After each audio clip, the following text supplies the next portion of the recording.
तो लुकिज्म की 3 जनरेशन के बारे में तो ऑलमोस्ट हर लुकिज्म फैन को पता है, जो कि है जनरेशन 0, जनरेशन 1 एंड जनरेशन 2। लेकिन क्या आपको पता है कि लुकिज्म में एक ऐसी जनरेशन भी एग्जिस्ट करती है जिसके बारे में आधे से ज़्यादा लुकिज्म फैंस को कोई आइडिया ही नहीं है, जो कि है जनरेशन 1.5। इस जनरेशन का कंफर्मेशन खुद पीटीजे ने ही एक इंटरव्यू में दे दिया था, जब उनसे पूछा गया था कि गन एंड गू कौन सी जनरेशन को बिलोंग करते हैं। एंड यहाँ पर पीटीजे ने साफ साफ कह दिया था कि गन एंड गू ना ही जनरेशन 1 के एंड ना ही जनरेशन 2 के, वो आते हैं इनके बीच वाली जनरेशन 1.5 में। एंड इस वीडियो में हम जनरेशन 1.5 के सारे फाइटर्स के बारे में बात करने वाले हैं। एंड लिस्ट के एंड में आपको एक ऐसा फाइटर के बारे में पता चलेगा जिसको देख के आप भी शॉक होने वाले हो कि ये बंदा भी जनरेशन 1.5 में आता है। तो यहाँ पर सबसे पहले नंबर 5 पे है शाओ लैंग द कटेला। एंड इसको कटेला मैं क्यों बुला रहा हूँ ये मैं आपको थोड़ा आगे बताऊंगा, लेकिन उससे पहले इसके पास के बारे में बात कर लेते हैं। तो शाओ लैंग यहाँ पर एक जापानीज बंदा है। शाओ लैंग को यहाँ पर बचपन से ही कड़ी ट्रेनिंग का सामना करना पड़ा था, जिसके बाद जाके वो इतना स्ट्रॉन्ग बना। एंड ये कड़ी ट्रेनिंग उसको इसलिए करनी पड़ी थी ताकि वो एक गैंगस्टर की बेटी प्रिंसेस वी को प्रोटेक्ट कर पाए। लेकिन इस बहन के पकौड़े की हिम्मत तो देखो, इसको उसका बॉडीगार्ड बनने बोला था, ना कि लवर। लेकिन ये तो बेचारा उसके प्यार में पागल हो गया। अब जैसे ही इसके हायरअप्स को इस बात की भनक लगी, उन्होंने इसको ऑर्डर दे दिया अपना औजार काटने के लिए। एंड इसने भी हंसते हुए, मेरा मतलब है रोते हुए, अपना औजार खुशी खुशी काट दिया। अब मजाक से हटके इसके पावर की बात की जाए तो ये बंदा थर्ड अफिलिएट आर्क के टाइम पे थर्ड अफिलिएट का स्ट्रॉन्गेस्ट फाइटर था। एंड यहाँ पर उसका मेन काम प्रिंसेस विवी को प्रोटेक्ट करना था। लेकिन ये बंदा भिड़ गया जेक किम से। एंड मेरी बात मानो, इसको काफी बुरी तरह से जेक किम ने पेला, इसका एक हाथ भी तोड़ दिया। एंड ये बंदा किसी कुत्ते की तरह वोफ वोफ करता हुआ रह गया। एंड करेंटली तो ये वर्कर्स के मेन हेडक्वार्टर में काम करता है, जिसका मतलब है फ्यूचर में ये हम लोग को पक्का दिखने वाला है। तो यहाँ पर नेक्स्ट नंबर 4 पे एक और सिंप रियुए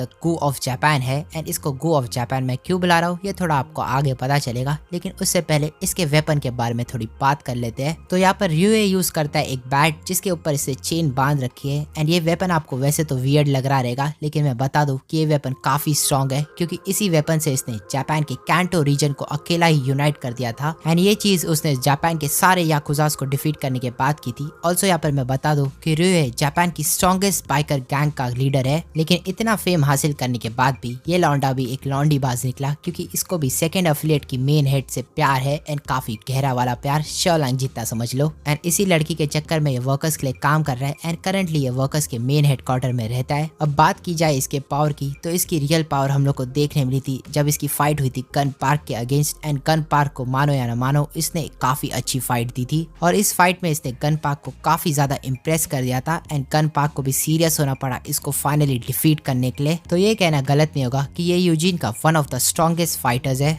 नेक्स्ट नंबर 3 पे है सिनुहान द बॉय ऑफ प्रॉमिस।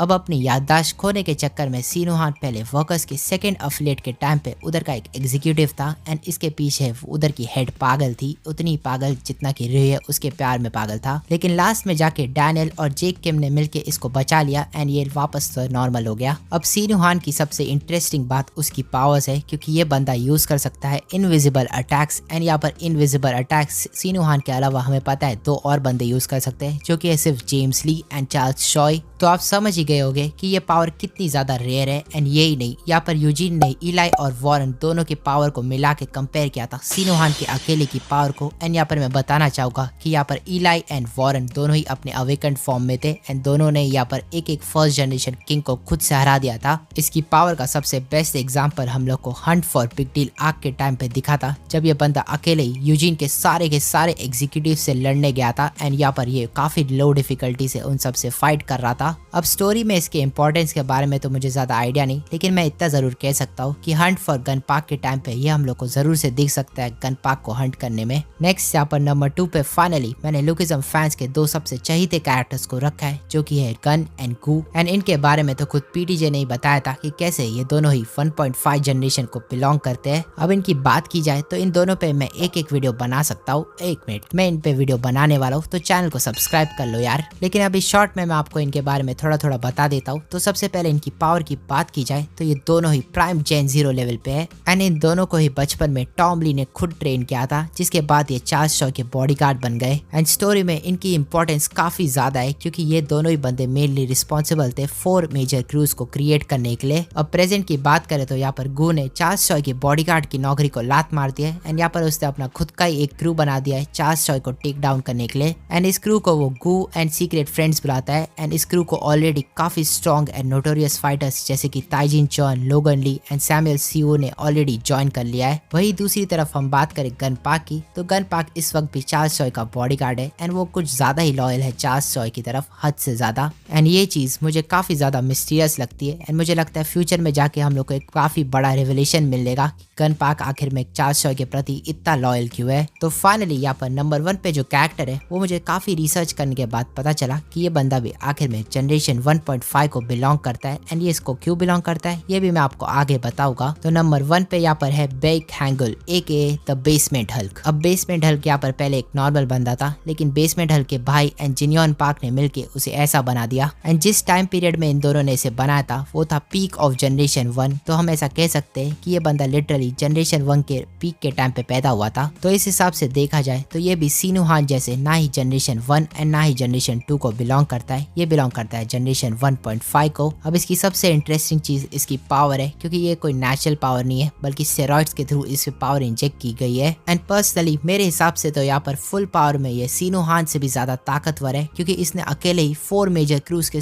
चारों हेड को काफी कड़ी टक्कर दी थी एंड ऑलमोस्ट हरा ही दिया था, लेकिन उन्होंने आखिर में जाके इसे हरा दिया अपने प्लॉट आर्मर के चक्कर में। लेकिन इसके भाई ने इसे वापस खड़ा कर दिया और ड्रग्स इसके अंदर डाल के। यहाँ पर यूजीन के अकॉर्डिंग वर्कर्स के फर्स्ट अफलेट को ज्यादा फाइटर्स की जरूरत इसलिए नहीं है क्योंकि बेसमेंट हल्क अकेला ही काफी है। एंड मैं भी इस स्टेटमेंट से कहीं ना कहीं एग्री करता हूँ, क्योंकि इसके अंदर टॉम ली जितनी स्ट्रेंथ है जो काफी डिस्ट्रक्टिव बना देती है इसे। करंटली तो इसको चार्ल्स चॉय ने काफी बुरी तरह से धो दिया था, क्योंकि चार्ल्स चॉय भी कोई ऐसा लल्लू पल्लू नहीं, वो भी जेन 0 के टाइम पे काफी फेमस और स्ट्रॉन्ग फाइटर था। एंड मुझे लगता है फ्यूचर में ये हम लोग को दिख सकता है, क्योंकि चार्ल्स चॉय ने करंटली तो इसके भाई को किडनैप कर लिया है एंड उसी को बचाने के लिए ये डैनियल एंड यूजीन के साथ मिलके चार्ल्स चॉय के अगेंस्ट जाएगा। तो गाइस अभी के लिए इतना ही। जनरेशन 1.5 की वीडियो थोड़ी छोटी हो गई, क्योंकि इस वीडियो में हम लोग को ज्यादा फाइटर्स के बारे में बात करने के लिए नहीं मिला, लेकिन मैं बताना चाहूंगा कि नेक्स्ट वीडियो जनरेशन 1 के ऊपर होने वाली है एंड उस पर मैं काफी सारे फाइटर्स को कवर करूंगा। ऑल्सो अगर आपके दिमाग में कोई वीडियो का आइडिया है तो वो कमेंट कर देना। मैं मिलता हूं आपको नेक्स्ट वीडियो में।